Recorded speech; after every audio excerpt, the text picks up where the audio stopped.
Alright y'all, what's up? So this video series, as you can probably tell by the title, is going to be about so-called blacks in ancient Greek mythology and some characters in Greek mythology that most people may not have known were so-called black. So let's get into it. Alright, so now first we got Memnon, king of the Ethiopians. Now what I want people to understand about Memnon real quick is that for number one, there's this running narrative that Memnon, since he was the quote-unquote king of Ethiopia, or quote-unquote king of the Ethiopians, that he was actually a quote-unquote Ethiopian.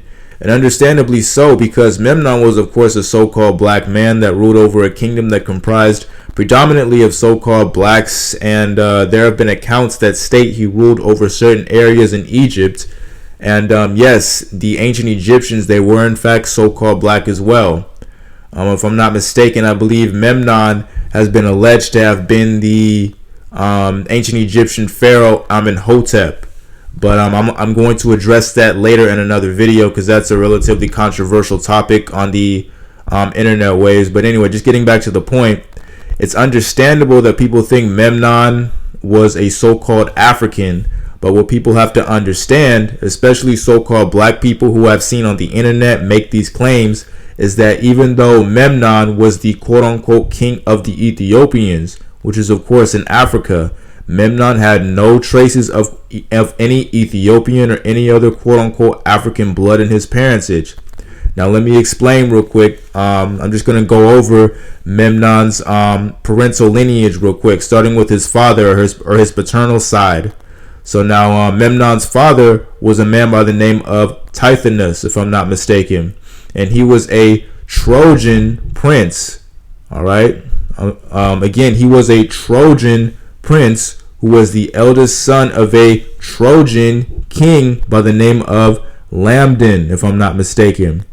Okay, now Lamdon was the king of Troy, which is what gave Memnon's father, Tithonus, the title of prince, of course. And Lamdon had many other sons, but one of the many sons of Lamdon was a man by the name of Priam.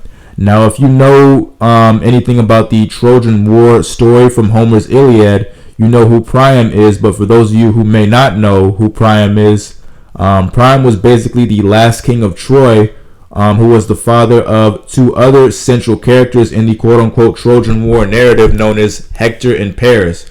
But anyway, Lamdon was the son of another Trojan king. So are you guys starting to notice a theme here? Once again, no so-called Africans in Memnon's lineage, all quote-unquote Trojans, but not just any Trojans. Trojan kings and princes are all included in Memnon's lineage. But anyway, Lamdon, the grandfather of Memnon, his father was another Trojan king who was a man by the name of Ilias, if I'm not mistaken, or Ilus. Okay, now Ilus is said to be the founder of the city of Ilios or Ilion, which is just another name for the city of Troy. So he was the founder of Troy, but later the city of Troy and the Trojans would be named after the father of Ilus, who was known as, if I'm not mistaken in history, as Tros. Okay. Tros was a king of a region in the Central Balkans area known as Dardania. Okay, so Tros became the namesake of the city of Troy and the Trojans, and he derived from another royal line of kings started by his grandfather Dardanus, or Dardanius, if I'm not mistaken, who was the founder of the aforementioned kingdom that I stated Tros ruled over, Dardania. Okay, so Dardania was named after Dardanus, who once again was the grandfather of Tros, and Dardanus was said to have been one of the sons of Zeus. So Memnon's ancestry can actually be traced all the way back to Zeus. So paternally, he is not a so-called African, and maternally, or on his mother's side, his mother was a woman by the name of Eos. Sometimes she was referred to as Aurora. So Eos was a mother goddess figure. She was a quote-unquote mother goddess figure, and she was the quote-unquote goddess of the dawn. And she was the daughter of one of the 12 titans that were born to the quote-unquote mother goddesses Gaia, and then the god Uranus. Okay, because Gaia and Uranus, they were the they were the parentage of the quote-unquote Titans, if I'm not mistaken. Okay, so Gaia oftentimes is likened unto the creator of the earth, and then Uranus was the creator of the heavens per se, but that'll be something else for another video. But just getting back to the point, so Eos's father was a man by the name of Hyperion. Okay, and Hyperion was one of the Titans that was created by Gaia and Uranus. And then Eos's mother was Thea, the Greek goddess of sight and vision. Okay, so once again, you guys, no quote-unquote African lineage on Memnon's mother's side either. So what a lot of you guys have to understand, especially some of you brothers who I've seen post videos on the internet about Memnon and Memnon being a so-called African, and even the brothers who create blog posts as well, stating that Memnon was a so-called African, is that for number one, we have to be better educated on the things that we speak about and the things that we espouse, especially when it comes to history. Because when you're not educated about history and when you just accept the narrative, you're giving, and I hate to say this, but you're giving the so-called Caucasian the ability to maintain their vain, false narratives about so-called blacks just coming out of Africa and being just so-called Africans, okay? And that's not always the case. The so-called black man and black woman are indigenous to the vast majority of the world, and ancient Greece is no different. And all throughout this series, that will be made clear and evident that so-called blacks played a far bigger role in ancient Greek history and were really the main people of ancient Greece as well, even though the narrative states that the ancient Greeks were so-called Caucasian. Believe it or not, the vast majority of the people of ancient Greece from about the time period of the Pelasgians, who were regarded as the first settlers of ancient Greece, to the Minoans, who were the first settlers of Crete, to the Mycenaeans, to the Hellenic tribes, all those tribes for the most part were comprised of so-called black people, all of them. Okay? But that'll be another video for another day when I do my actual video series about actual ancient Greek history. But anyway, so another thing I wanted to address in regards to Memnon is a question that I've seen a lot of people ask, that being why a lot of these films and TV shows deliberately omit Memnon from their script. Alright, so I know Memnon was what's known as a quote-unquote post-Homeric hero, meaning his narrative really isn't mentioned in the original Iliad, and if I'm not mistaken, he's only mentioned once by Homer. But in the continuation of the Trojan War narrative written by poets like Virgil and I believe Euripides, Memnon played a far more significant role in the overall story. So Memnon is a part of the Trojan War story, so why wasn't he included is oftentimes the question that's asked. So my hypothesis is that for number one, there are a couple reasons why he's not included. Number one being the fact that if they were to include Memnon, that would raise all types of questions as to why there is a Trojan. Once again, Memnon was a quote-unquote Trojan descended from the royal familial line of the Trojans. Okay, so with Memnon being a quote-unquote Trojan, that would have raised many questions, in my opinion, for the audience to ponder about why a so-called black man was a direct descendant of the lineage of the royal Trojan house, when the Trojans were supposed to be so-called Caucasian as they're depicted in conventional history, as well as in damn near all the movies and shows that have been made about them. So they most likely did not want people to speculate on Memnon's relation to the Trojan royalty and possibly come to the conclusion that the other Trojan elite might have been so-called black as well. And you know what? There are various accounts that state Trojans that state Trojans that were related to Memnon, such as Priam, Troy's last king, and Memnon's blood relative, and his uncle to be exact. Priam was Memnon's uncle, and other figures such as Hector, son of Priam and prince of Troy, who was once again a relative of Memnon, were both described as being quote-unquote swarthy or dark-skinned. Okay, and Memnon himself, by the way, by one of the poets who wrote the continuation of the Trojan War, I believe it was Virgil, stated that Memnon was also described as being quote-unquote swarthy, and it's pretty much uniformly understood that Memnon was a so-called black man. But I'll go into the Trojans in far greater depth when I do my video series on the Trojan War. But let's take a look at a few examples of how Memnon is described, as well as depictions of him while also looking at descriptions of the two men that I mentioned, that being his blood relatives, Priam and Hector, who once again were his direct relatives. They were his quote-unquote blood relatives. Alright, so now let's just read this little excerpt right here from one of the poets who wrote one of the latter renditions of the Trojan War narrative, or the Trojan War story. I believe this is the Roman poet Virgil. So now let's just read real quick how he describes Memnon as looking like. So let's start from the year 480, from the number 480. So Eos, or Eastern, Memnon, grandson of Laomedon. So once again, Memnon was a descendant of the paternal lineage of the Trojan kings, because Laomedon was the father of Memnon's father, Tithonus. Okay, so once again, Memnon was a descendant of the Trojan kings.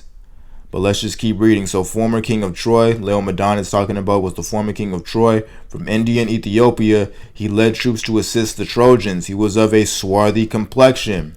So once again, this describes Memnon as being of a quote-unquote swarthy complexion. All right, so that's going to be our first little tidbit of information about Memnon and what he looked like. So now let's move on.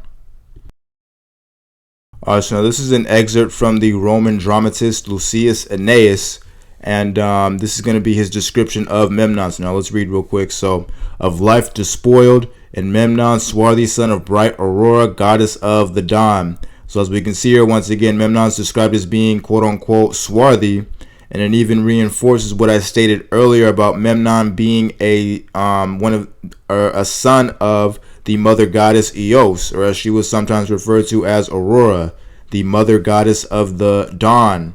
Okay, Eos, or Aurora, was a daughter of one of the Titans, Hyperion, who was the god of the dawn himself.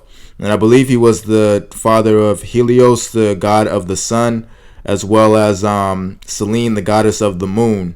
Okay, so but anyway, Hyperion once again was a descendant of Gaia and Uranus, the two creators of the universe, or at least according to the quote-unquote Greek version of the creation of the universe.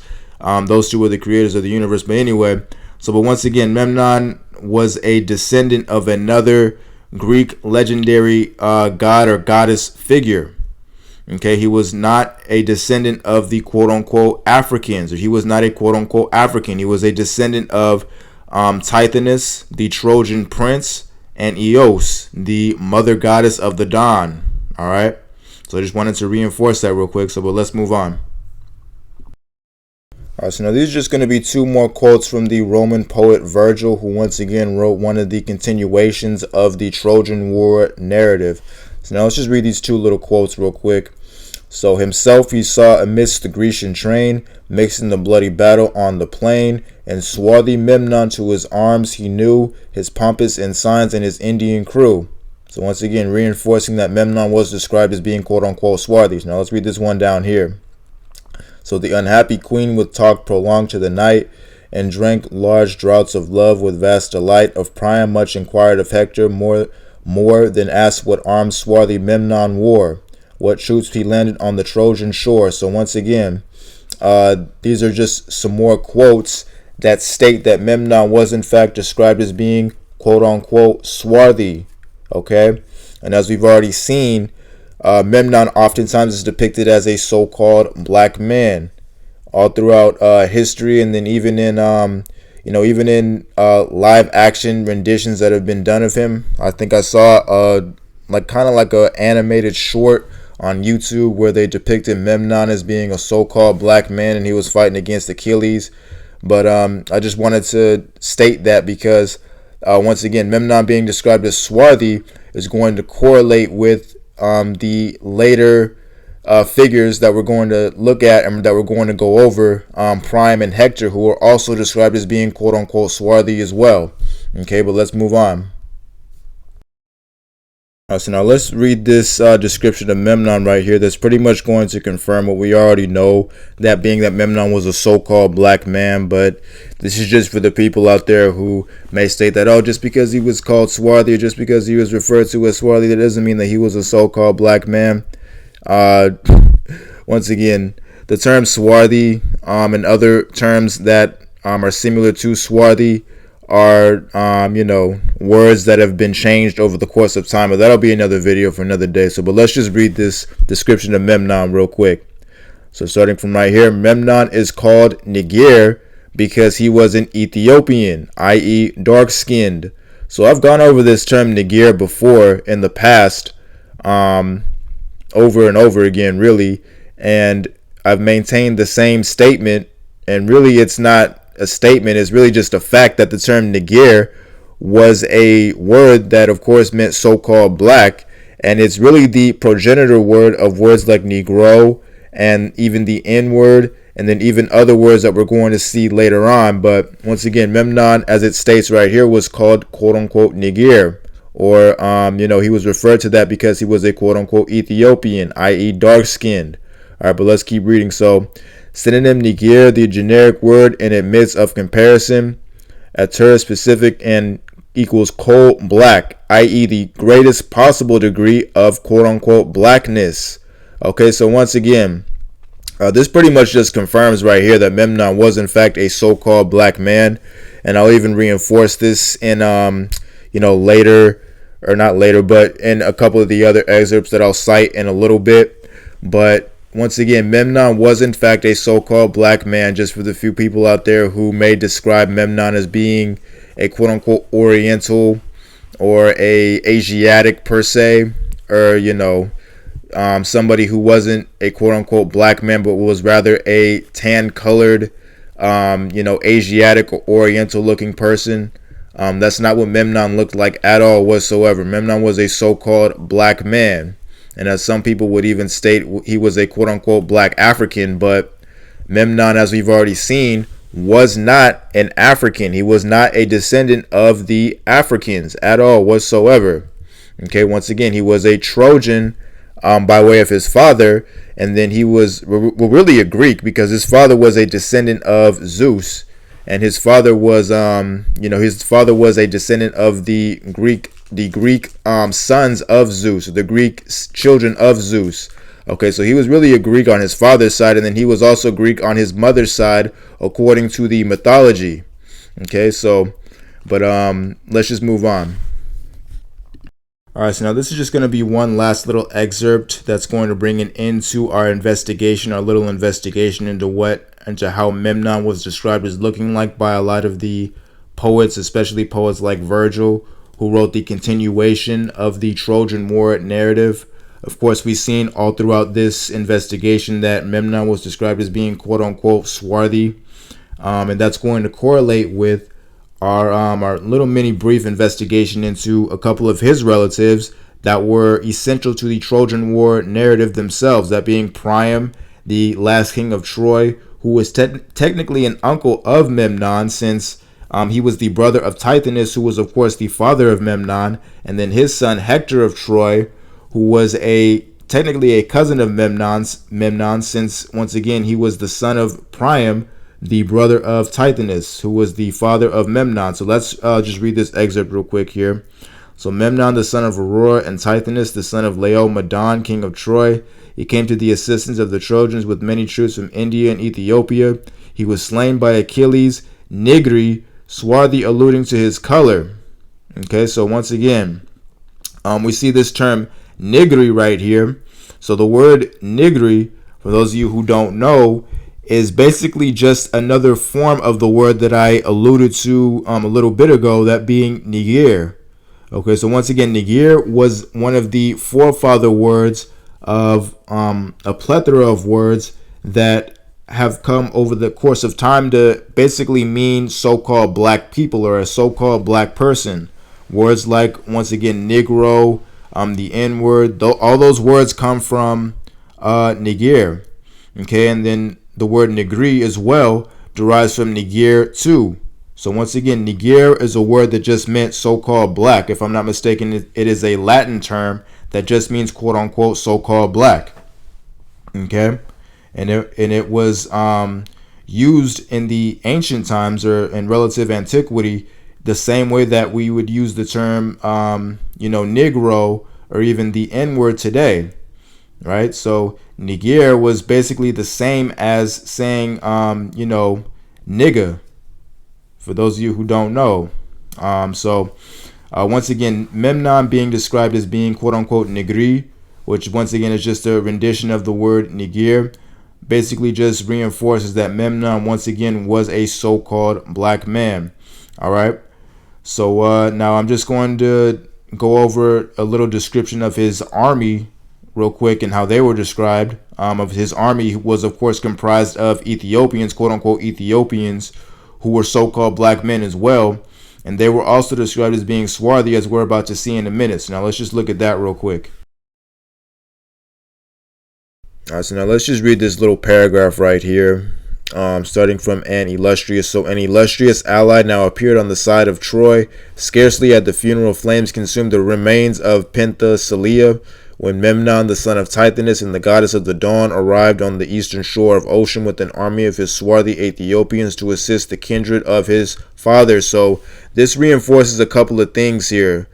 For number one, this reinforces the fact that the term swarthy, whenever someone was referred to as quote unquote swarthy in the Trojan War narrative, they were being referred to as quote unquote swarthy because they were so-called black, i.e. Memnon, as well as the Ethiopians, or the army of Ethiopians, or Ethiopians that came with Memnon to Troy to assist the Trojans. Okay, and so that reinforces that, and then it also reinforces the fact that in this last little bit right here of this sentence, where it states to assist the kindred of his father, that reinforces the fact that Memnon was in fact a descendant of the Trojans. He was a descendant of the Trojan royalty. Okay, once again, Memnon's father Tithonus was a brother of Priam. Okay, Priam was technically the uncle of Memnon, so they were related. Okay, Memnon, Priam, Hector, as well as Paris. Those men were related. All those people were related, every last one of them. And that's something that doesn't get talked about enough, because once again, the narrative is that Memnon was a quote unquote African. Just because he came from quote unquote Ethiopia, he was allegedly a quote unquote African. And I guess you could say that his nationality was quote unquote African. You could say that, but his actual lineage was not quote unquote African. It was Trojan, and really Greek, because once again, both his mother and his father, they were both descendants of Greek legendary figures like Zeus, and then one of the Titans, Hyperion. Okay, so Memnon once again was a descendant of the Trojan kings. He was not a descendant of the quote unquote Africans. All right, so now let's just move on to the relatives that I was speaking about, that being Priam and Hector of Troy. Those were the two relatives of Memnon who were described in a similar way to Memnon, that being as quote unquote swarthy men. All right, so now let's look at that real quick. So now this is going to be the first of a couple of excerpts that I want to read from that are going to give us an idea of what Priam looked like. Once again, Priam was a relative of Memnon, and he was the last king of Troy. All right, so now let's just read this real quick. I'm going to start from the top. So the blood of rams, those pure and hollow droughts, and pledges sure on which we pinned our trust, since the light has yet not paid the debt, he'll do so later, and pay back they must, and fool with rulers with their wives and seed. For this I know well in mind and soul, the day will come when sacred Troy must fall, Priam and swarthy Priam's people too. Okay, so as we can see here, Priam is described as being quote unquote swarthy. Okay, just like his nephew. Once again, Memnon was related to Priam through his father, so that would make Memnon his nephew. So Memnon, his nephew, was described as being swarthy as well. And as we can see, Priam was also described as being swarthy. So now let's just move on to the next excerpt real quick. So now we got the next account from a man by the name of Dares Phygrius. Now Dares Phygrius was, according to Homer, a Trojan priest of Hephaestus. Okay, so Hephaestus was basically like a, if I'm not mistaken, he was a god of building things, right? So he was the one who constructed the shield for Memnon, if I'm not mistaken, as he was making his way towards the battle with Achilles. So, but that's going to be something for another day when I do my actual series on the Trojan War. So now let's just read this quote real quick from Dares Phagrius about what Priam looked like. So, Priam, the king of the Trojans, had a handsome face and a pleasant voice. He was large and swarthy. Okay, so once again, we see that the term swarthy is used to describe Priam. And once again, this is a first-hand account because this was a quote-unquote Trojan priest. Okay, or at least according to Homer, Dares Phagrius was a Trojan priest. So we had to have been a first-hand account of what Priam looked like, okay? So now let's move on real quick to Hector of Troy, who was, of course, the son of Priam, and that would make him the cousin of Memnon. Okay, so he was another blood relative of Memnon's who was a very, very significant figure in the Trojan War narrative. He was the one who fought against Achilles. And, you know, his death, Hector's death, Hector of Troy's death, was actually what precipitated the need for Memnon to come over and help the Trojans against the Greeks, because Hector of Troy was looked at as the greatest warrior amongst the Trojans. And so when he died, that gave the Greeks not only an upper hand, but that really just made the Trojans feel as though they had no hope. They were hopeless. And so it wasn't until Memnon came into the fray that they felt a certain glimmer of hope. But once Hector of Troy died, you know, their hope for winning the war went down. Okay, so that's how significant of a character Hector of Troy was. So, but let's just read real quick what Hector of Troy was described as looking like. All right, so now let's read where it states Hector, the Trojan hero. Let's read that. Let's read this little excerpt real quick. So, Hector, the Trojan hero, is described as swarthy in the Iliad. So, as we can see here, it states that Hector, the Trojan hero, is described as being swarthy in the actual Iliad of Homer's Iliad.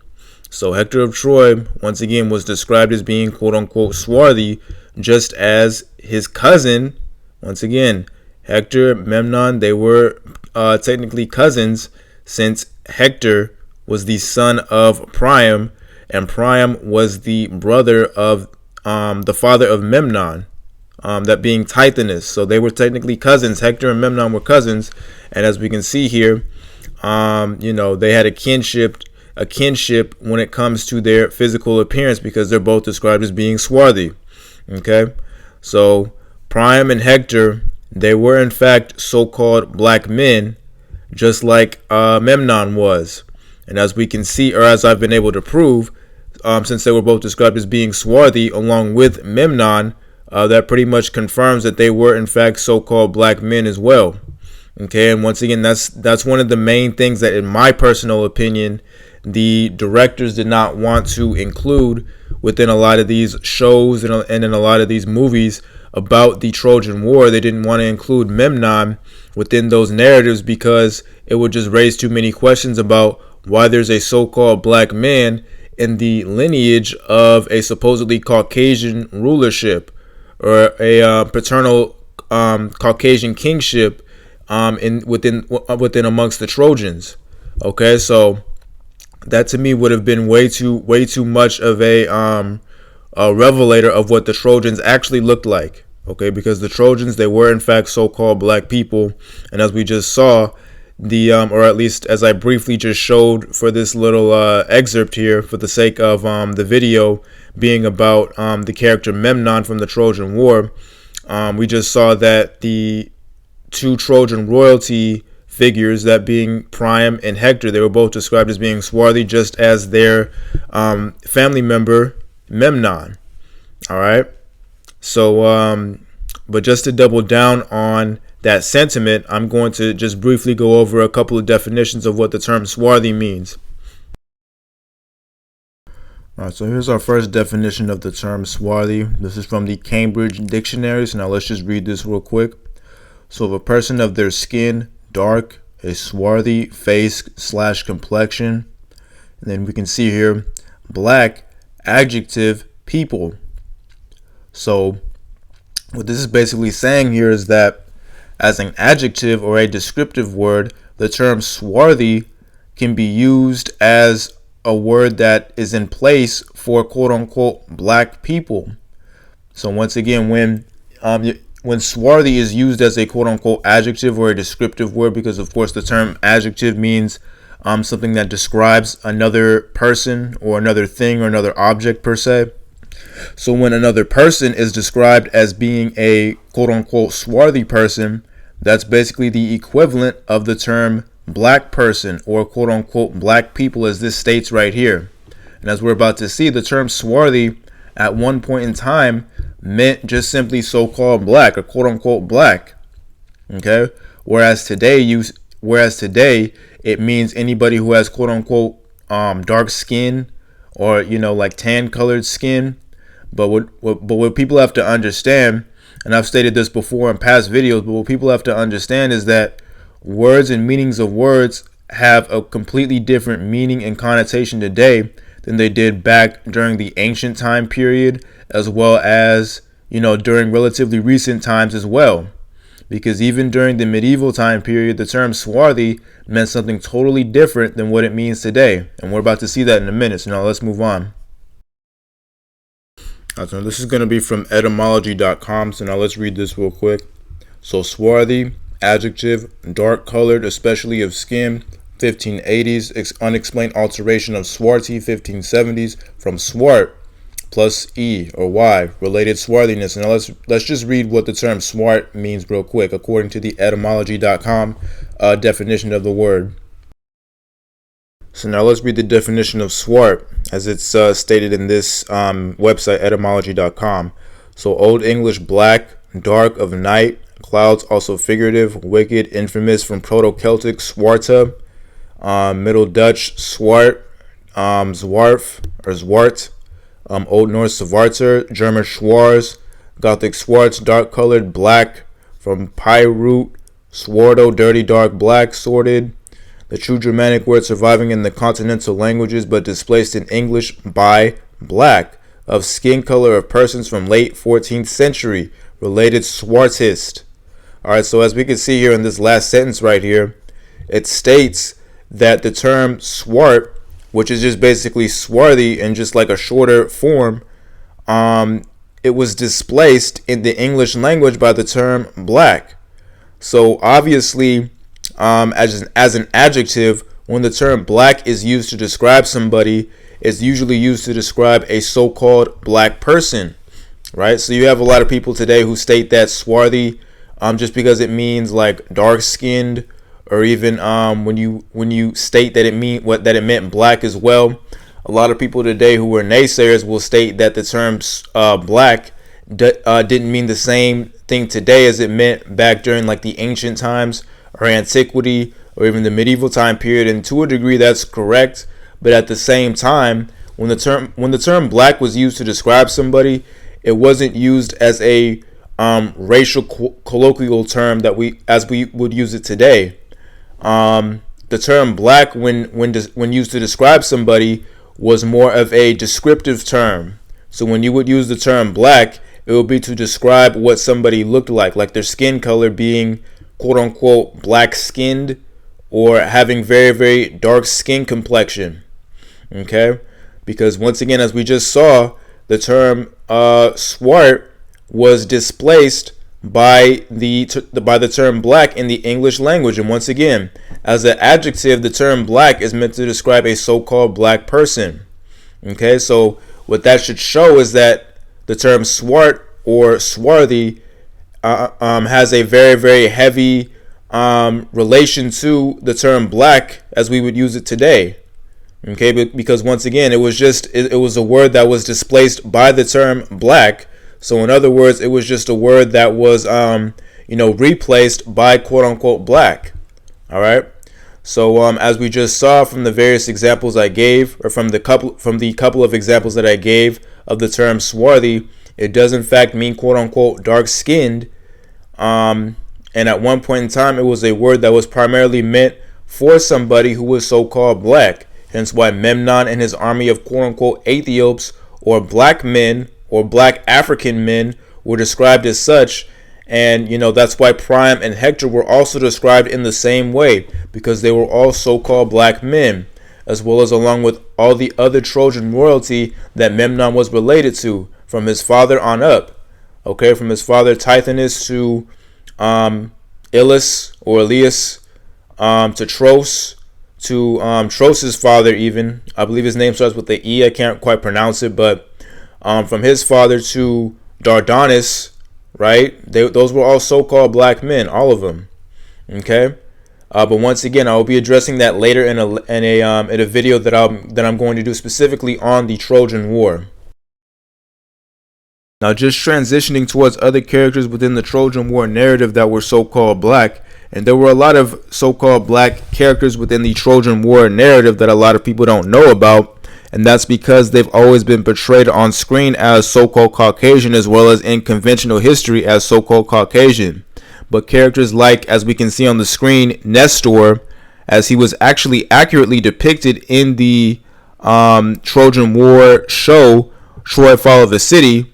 Nestor was actually depicted accurately in that show, as we can see right here. This is a depiction of Nestor in the show Troy Fall of the City, and his son as well. I believe his name was Anticlus. I could be pronouncing that wrong.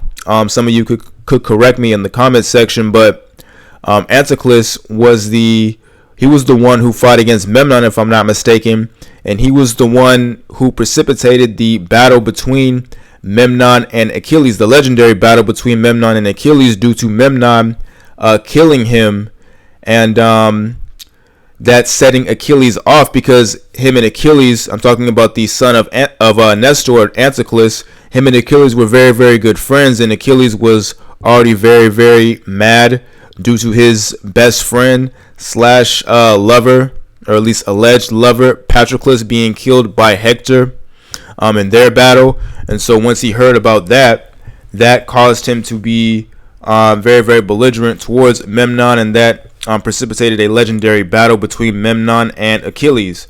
Okay, but anyway, the son of Nestor, he was a so-called black man as well. And then you have other characters like Odysseus. Okay, Odysseus is a character that's within the Homeric pantheon that's really deserving of a series in and of himself, because he is one of the greatest, if not the absolute greatest, Homeric hero in the entire Homer pantheon, or Homeric pantheon. Okay, he had his own narrative known as the Odyssey. Some of you may have heard of that, but for those of you who don't know, the Odyssey is just basically a narrative that is about the various treks and journeys of Odysseus, who was the king of Ithaca. Okay, but Odysseus, he was a so-called black man, along with his favorite squire or knight, or assistant per se, Eurybates. Okay, if I'm not mistaken, I believe that's how you pronounce his name, Eurybates. And as I've already stated, or as I've already referenced, Priam, Hector, and then even Paris of Troy, those were all so-called black men as well. And Paris was the one that committed the action that started the Trojan War. Okay, he was the one who kidnapped Helen of Sparta, or Helen of Troy, depending on what your preference is. She was originally Helen of Sparta, but she became Helen of Troy once Paris kidnapped her and took her as his lover. But once again, that'll be something that I'll go over when I do my actual series on the Trojan War. But yeah, so Paris of Troy, he was the one who he committed the act that started the Trojan War. And then other characters like Agamemnon and his brother Menelaus, those were so-called black men as well, and they were of course the opposition to the Trojans in the Trojan War. Menelaus was the husband of Helen of Troy, who was the woman who once again Paris kidnapped, and was the entire reason why the Trojan War even started in the first place. Okay, but the point is that Agamemnon and Menelaus, those were two so-called black men, and Atreus as well, who was their father, he was a so-called black man as well. And I'll reference them in a little bit, probably in another video in this series. But those were two so-called black men, along with their father Atreus, who's not mentioned in the Trojan War story, but he's nonetheless notable enough to mention. And then a bevy of other so-called black characters that usually aren't depicted as so-called black, but were in fact black. probably the most controversial of these characters and how they've been depicted on screen, especially relatively recently in the show Troy Fall of a City, is the man himself, Achilles. Now, I'll be speaking about Achilles in a very, very brief series that I'll do, or in a very brief video that I'll do in this series, but I'll be expanding on him further in a series that I'll be doing once again on the Trojan War. But let me just say this about the controversy surrounding Achilles, and let me just be very frank with what I'm about to say. Achilles did in fact look as he was depicted in the show Troy Fall of a City, that started so much controversy amongst a myriad of people once the show was released. So yes, Achilles was in fact a so-called black man, and I'm going to go about proving that, along with a few of the other so-called black characters that I mentioned just a little bit ago in the next video.